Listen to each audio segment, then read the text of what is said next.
The torrential downpours have unleashed chaos in the United States' financial capital, New York, as relentless rainfall has triggered flash floods. The subway services were crippled, turning the city into a bit of a river. The city faced a flash flood warning as the national weather forecaster had said that the city had in fact experienced about 2 inches of rainfall in some areas. The National Weather Service issued a stark advisory urging the residents to move to higher ground for now and to act quickly to ensure their safety. The severity of the situation can be gauged by the visuals that are now being beamed across from New York. And New York's Governor Kathy Hochul has declared a state of emergency for New York City, Long Island and also the Hudson Valley. In a message that's been shared on social media, Governor Hochul has stressed the importance of safety and has cautioned against attempting to travel on flooded roads. Approximately about 18 million people reside in New York metropolitan area, and other major cities along the East Coast found themselves under flood warnings.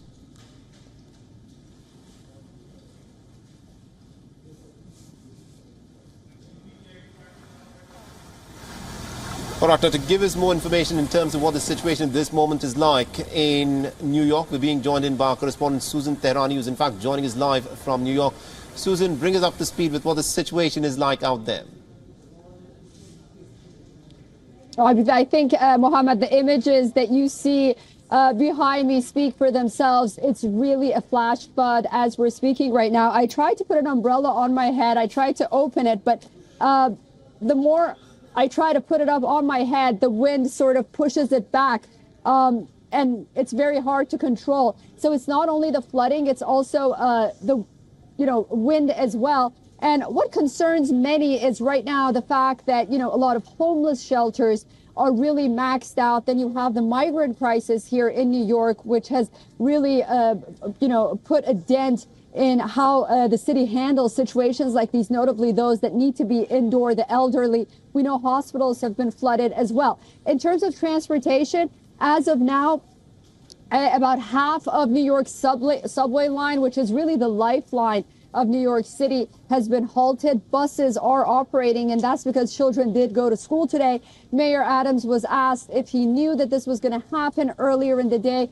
why he didn't declare a state of emergency earlier, and he said that state of emergencies are usually when there is time for road closures and whatnot. But the situation with that is many of the bridges and highways here in New York are already closed as well. So we're bracing for maybe a little less rain, but this is a pretty hectic situation here in New York. Absolutely. Pretty unusual scenes there that we're looking at, Susan. Now, just to compare with India's financial capital, Mumbai, here in India, the eternal grouse is how bad the infrastructure is to deal with the flooding.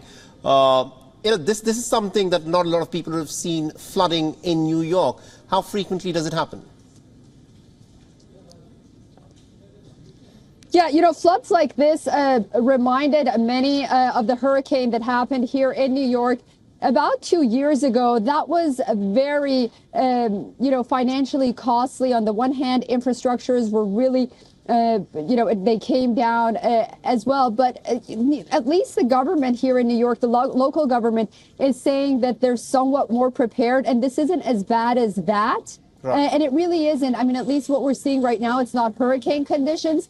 But, as you mentioned, places like in India, I think people are more used to situations like this. We don't really see flooding like this very often in New York. Absolutely. Indeed, Susan, thank you very much indeed for joining us and getting us those details. And you should immediately hurry to a place which is a bit more dry and less flooded and away from rain.